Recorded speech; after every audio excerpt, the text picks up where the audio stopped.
Hi, I'm Joseph Rand from HomebuyerTaxCredit.com, your leading resource for information about the homebuyer tax credit.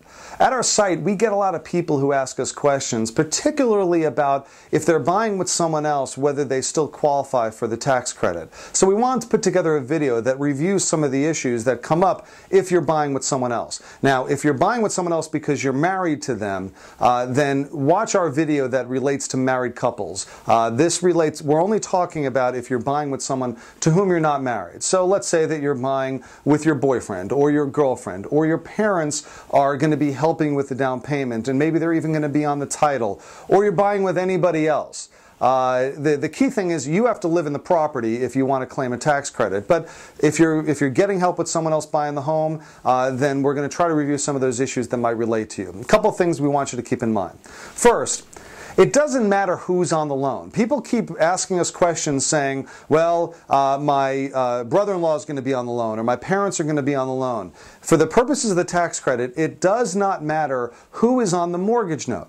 All that matters is who's on the title. If you're the only person on the title, then you're the only person whose eligibility is going to be in question. You're the only person who's eligible for a tax credit if you're the only owner of the property. Remember, you have to buy the property and you have to live in it. So you can't buy something as an investment. You have to live there. But if somebody helps you with the mortgage, it doesn't matter at all. Okay, second major point. If you're buying with someone else, your eligibility for the tax credit is measured independently from theirs. Now, this principally comes up with regard to whether you're a first-time home buyer or a long-time homeowner. Let's say that you're a first-time home buyer. If you're going to be buying the home and living in the home, your eligibility as a first-time home buyer is independent of your partners. So if you qualify and your partner does not qualify, it doesn't affect you in the least. If they don't qualify, you get the whole thing. If you're a first-time home buyer and you're entitled to the full $8,000 and you're only owning half the property and your partner's owning half the property, but he or she doesn't qualify, you get the whole thing. Their ineligibility doesn't affect you. That's a big deal because it's very different from the way the law treats married couples. For your purposes, your eligibility is independent of theirs. They're not eligible, doesn't matter to you. Another point is that it doesn't matter if they're not going to be living there.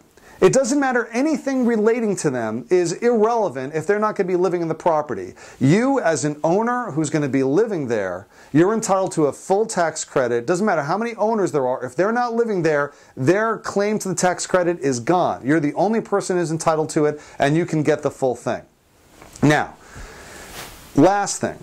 If they are going to be living with you and they do have a claim to the tax credit, meaning that you're a first-time home buyer and they're a first-time home buyer, and let's say you're a boyfriend and girlfriend and you're buying the property together and you both have a claim, you can both get it. Here's the catch. You don't each get a full tax credit. There's only one tax credit per purchase. So let's say that you are both first-time home buyers. Well, and you're eligible for the full $8,000. Well, you don't get $16,000. You get $8,000, and you can split it in what the IRS says is any reasonable manner. So you can get $4,000, and your partner can get $4,000, or you can get $6,000 and your partner can get $2,000, or you can get $8,000 and your partner gets none, as long as you agree to that distribution of the tax credit. The only catch with that is, let's say that you're entitled to a full credit and your partner's only entitled to a partial credit. You can divide it in any reasonable way you want, but your partner can't get more than the maximum amount allowed